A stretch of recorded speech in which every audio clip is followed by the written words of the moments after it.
La méthode des composantes, définitivement, c'est celle-là qui est la plus facile lorsque vient le temps d'additionner les vecteurs. Ça, c'est le même problème qu'on a fait à la vidéo numéro 6, à la vidéo d'avant. C'est la même chose. Mais au lieu de mettre les vecteurs bout à bout, donc au lieu de faire ça, comme j'avais fait dans l'autre vidéo, et de trouver le vecteur résultant avec la méthode de l'architecte, au lieu de se battre avec les angles alternes internes et toute la suite des choses, on va se battre, en fait on ne va pas se battre, on va travailler avec les composantes et c'est beaucoup plus facile. Tout ce qu'il faut faire avec les composantes, il suffit de les additionner. OK? Il suffit de les additionner. Qu'est-ce que ça veut dire d'additionner les composantes? Ça veut dire ceci. Alors, on s'en va là. Et je prends mes deux vecteurs séparément. Alors, le premier vecteur, tiens, j'ai une belle page blanche. Le premier vecteur, imaginons qu'on a le triangle qui est ici, comme ça et comme ça. On cherche la composante horizontale et la composante verticale. Alors, je vais écrire X et je vais écrire Y. Je vous rappelle que si vous faites le cosinus de 30 degrés, le cos, c'est l'adjacent sur l'hypoténuse. Et ça, c'est 200. Donc, c'est x sur 200. X sur 200. Le sinus de 30 degrés, ça va être y sur 200. Finalement, ce que j'essaie de dire, c'est que x, ou si vous préférez x fois 1, est égal à 200 fois le cos de 30. Et ici, y va égaler 200 fois le sin de 30. Alors, la composante horizontale du vecteur, 200 fois cos de 30, ça va donner ceci, 173,21 newtons. Tandis que l'autre, ça va donner 100 newtons. C'est très, très, très facile. Une fois qu'on a trouvé les composantes, il va suffire de les additionner ensemble.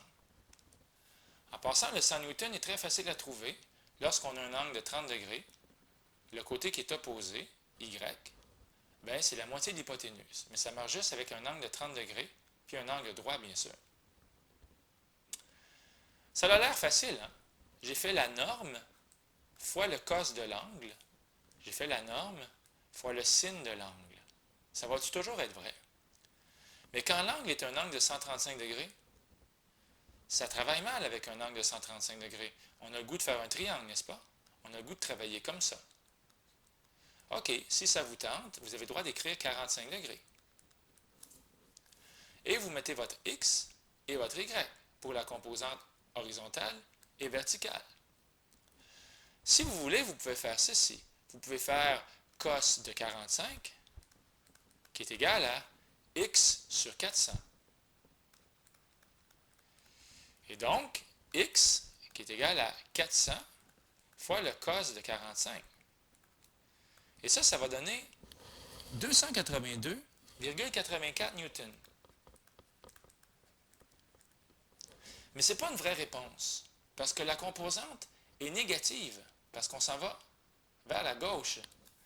En fait, il faudrait écrire moins 282,84. Bien, devinez quoi? Si au lieu d'écrire 45 degrés, vous écrivez 135 degrés, si vous écrivez directement l'orientation, votre calculatrice va être assez intelligente pour placer elle-même le signe négatif. Elle va vous répondre moins 282,84. Elle comprend que vous vous en allez vers la gauche. Ça va être beaucoup plus facile pour moi de vous l'expliquer lorsqu'on va faire de la trigonométrie bientôt. Et ça va être le même principe pour sin de 45, qui est égal à y sur 400. Peut-être que ça vous tente d'écrire y est égal à 400 fois le sin de 45. Mais si vous voulez, vous pouvez écrire tout de suite 135 degrés. D'ailleurs, ici, vous pouvez écrire aussi 135 degrés. Non, non, ici, je vais le laisser comme ça. Parce que quand on est ici, on est plus dans le mode des triangles. On est plus en mode triangle secondaire 4. Tandis que lorsqu'on s'en va ici, on va plus être en mode secondaire 5. Donc, je vais laisser comme ça ici. Ça va donner 282,84 newtons. Hey, une fois que vous avez fait ça, tout ce qu'il faut faire, c'est les additionner vos composantes. Alors, la composante horizontale finale va être de 193,21 newtons plus moins 282,84 newtons. Ce qui va donner moins 109,63 newtons. L'autre, 100 plus 282,84 égale 382,84 newtons. Bien! Alors, tout est logique. On a un négatif à moins 282 parce qu'on s'en va vers la gauche, mais on a un positif à 282 parce qu'on s'en va vers le haut. Alors, c'est très important de réaliser ça. Une chose qui est certaine, c'est que mon vecteur final, je ne l'ai pas encore dessiné, mais il va avoir ce look-là. C'est le vecteur somme. Et pourquoi ce vecteur somme-là, il va avoir le look vers le haut et vers la gauche? Parce que d'abord, on a une composante négative de moins 109,63, puis ensuite, on a une composante positive de 382,84. Bon, bien, je l'ai dessiné, mon vecteur final. J'espère que vous réalisez une chose. Tantôt, au début, on avait les normes et les orientations. Vous savez quelque chose? Quand on a les normes plus les orientations, c'était très facile ensuite d'aller vers les composantes. Mais savez-vous quoi? Le contraire est vrai. Lorsque vous avez les composantes, comme ici, ça va être très facile d'aller vers les normes et l'orientation. Il faut passer d'un à l'autre. Ça tombe bien parce qu'on vous demande l'orientation. J'ai même le goût de vous demander la norme aussi. Alors, quelle est la norme du vecteur S? 2 points. OK, bien pas de stress. La norme du S, on l'écrit correctement. Il suffit de faire la racine carrée de, comme le Pythagore, moins 109,63 au carré plus 382,84 au carré. Comme ça. Alors, c'est parti. Je suis en train de pitonner ça. Et ça me donne une norme de 398 newtons. Virgule quelque chose. Mais devinez quoi?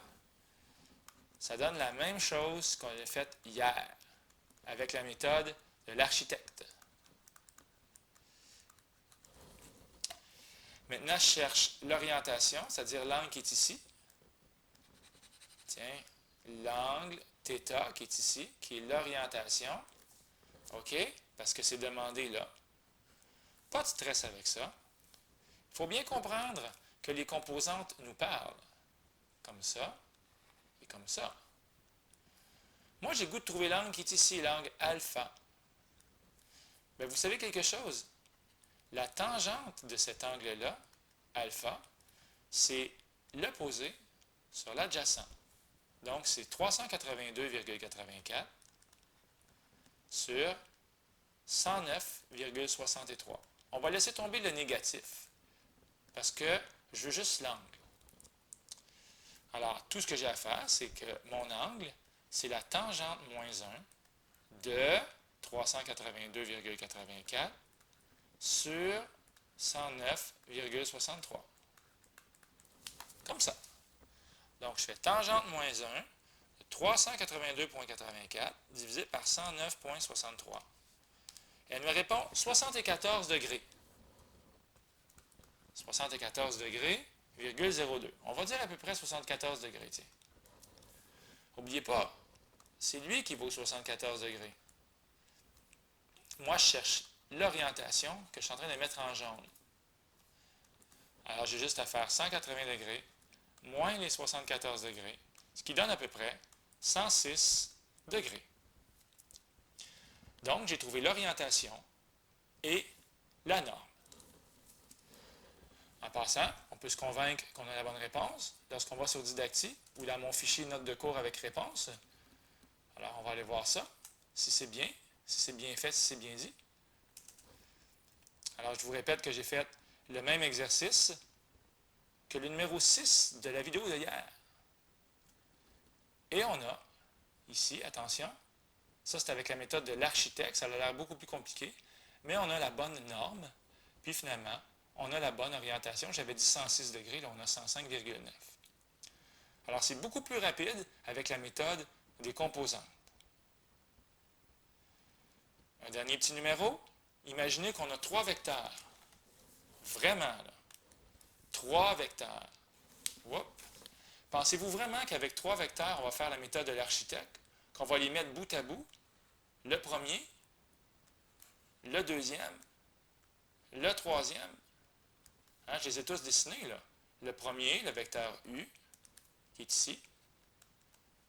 Le deuxième, le vecteur V, qui est ici. Et le troisième, le vecteur W. On ne va pas commencer à les mettre bout à bout. Ben non, on va trouver les composantes.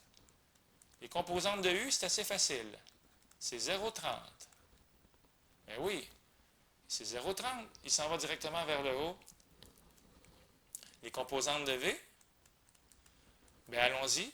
C'est la grandeur, donc c'est 60, fois le cosinus de l'angle. Attention, l'angle c'est 330 degrés. Monsieur, est-ce que ça va toujours être aussi simple que ça? Le cos et le sin? Et la réponse est oui, ça va toujours être aussi simple que ça. Même si c'est un grand angle, oui, il n'y a pas de problème avec ça. D'ailleurs, on va les trouver, les réponses. 60 fois cos de 330, ça fait 51,96. Puis, ça a de l'allure, hein, 51. C'est positif, en tout cas. Puis l'autre, 60 fois sin de 330, ça va être négatif. C'est sûr que c'est négatif. Tiens, c'est 30. C'est négatif parce qu'on s'en va vers le bas. Finalement, 40 fois le cos de... Attention, s'il y a 45 degrés ici, ça veut dire que l'orientation du vecteur est de 180 degrés plus 45. 180 plus 45, ça fait une orientation de 225 degrés. Et même chose ici, avec le sinus, toujours. Et ceux qui ne me croient pas, là, vous l'essayerez. Hein? Ici, 30 fois le sin fois le cos de 90 degrés, parce que j'ai un angle de 90 degrés pour mon premier vecteur. Il s'en va vers le nord. Et 30 fois le sin de 90, vous allez voir, ça va donner exactement ce qui est ici. Finalement, pour le dernier vecteur, ça va donner moins 28,28 et moins 28,28. Soyez pas surpris que ce soit moins, le vecteur pointe par là-bas. On a nos composantes, on est très content. Il suffit de les additionner ensemble. Donc, le vecteur résultant est égal à quoi? On additionne 0 plus 51,96 moins 28,28, virgule 30 moins 30, ici le moins 30, moins 28,28. Ce qui va donner quoi? 23,68, virgule, moins 28,28. Si vous faites une esquisse, vous allez facilement comprendre que c'est un vecteur qui s'en va par là-bas. Comme ça.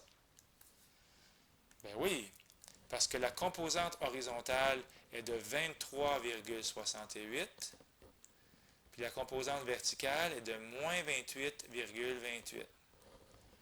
OK?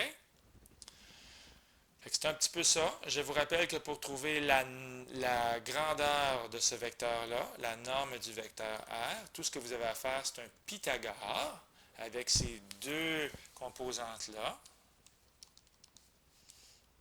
ce qui devrait donner 36,88.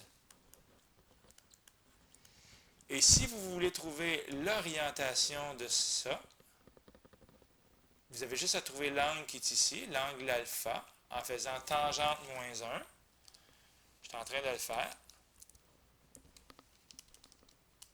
Ça me donne un angle de 50 degrés.